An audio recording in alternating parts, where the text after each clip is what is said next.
Hey, what's up, everybody? I figured I get a chance to talk about Skyfall, and the reason why I figured it's a significant 007 movie to talk about is because Skyfall came out, can't believe 10 years ago already, at the time when James Bond was celebrating its 50th anniversary of the franchise, of course, being the infamous Dr. No movie from 1962, which started the 007 film franchise with Sean Connery.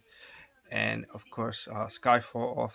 Um, it was Daniel Craig's third entry as 007. And of course, what makes Skyfall also really cool is, the infamous Skyfall theme song by Adele, which of course won an Academy Award for Best Original Song, which was a first, I think, for a 007 movie, which is quite impressive, and the song is quite catchy. Anyway, in terms of the story, Skyfall now has James Bond, who's more like now a more active field agent within MI6, and of course, the film also reintroduces, sorry, Q and Moneypenny after their characters were absent in Casino Royale and Quantum of Solace. And in this particular version, Moneypenny kind of starts as a field agent before she ends up, as people would know her as personal secretary. And of course, the film introduces a younger version of the quartermaster character, which of course many people know was played by Desmond Llewellyn for 16 of the double seven.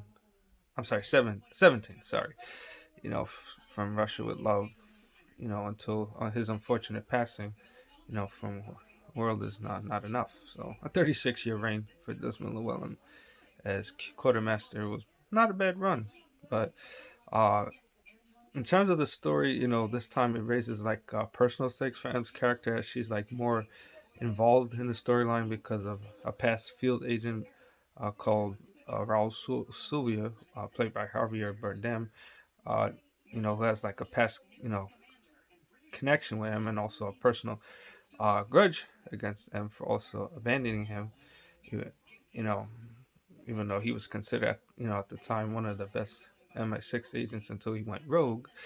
And of course, what also makes Skyfall fall rather interesting is kind of how it shows like a different side of Double Seven. Someone's a little bit more broken, a little bit more emotionally uh, fragile, and a little bit more psychologically scarred. In a sense, like a more human aspect of the Double Seven, which is different from like say the usual womanizing gadgetry that people eventually became accustomed to in the 007 films. In terms of what I think of Skyfall after 10 years, it's still a pretty good, decent 007. Where I would say, of the five movies that Daniel Craig did, I would say Skyfall remains the second best that he did, just right behind his debut in Casino Royale. And like I said, it has a good story. It has good action. I mean, in terms of Raul Sylvia, I mean, he is a rather menacing character because you know, he's someone, in my opinion, who I feel is a little bit over the top, goofy, a little bit comical. But I guess that was probably the whole point. That he doesn't appear threatening, but he's actually a lot more sinister. Considering his past as an MI6, agent, and someone who's I would say like a brilliant mastermind, I guess, if that makes any particular sense.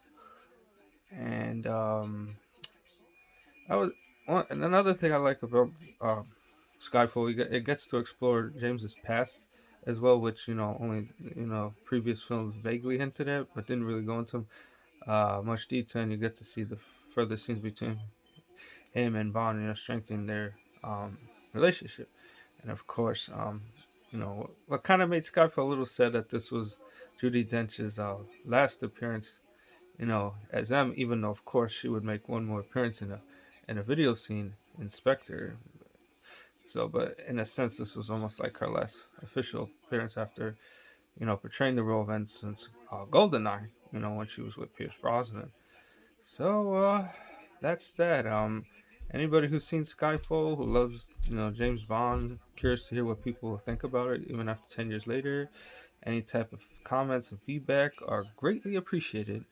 Okay, everyone, feel free to subscribe to the channel and look forward to sharing more content soon, particularly with the much anticipated Jurassic World Dominion, which of course will bring back, the trio from the original Jurassic World, Alan, Ellie, and Alan, Ellie, and Ian. Okay, there we go.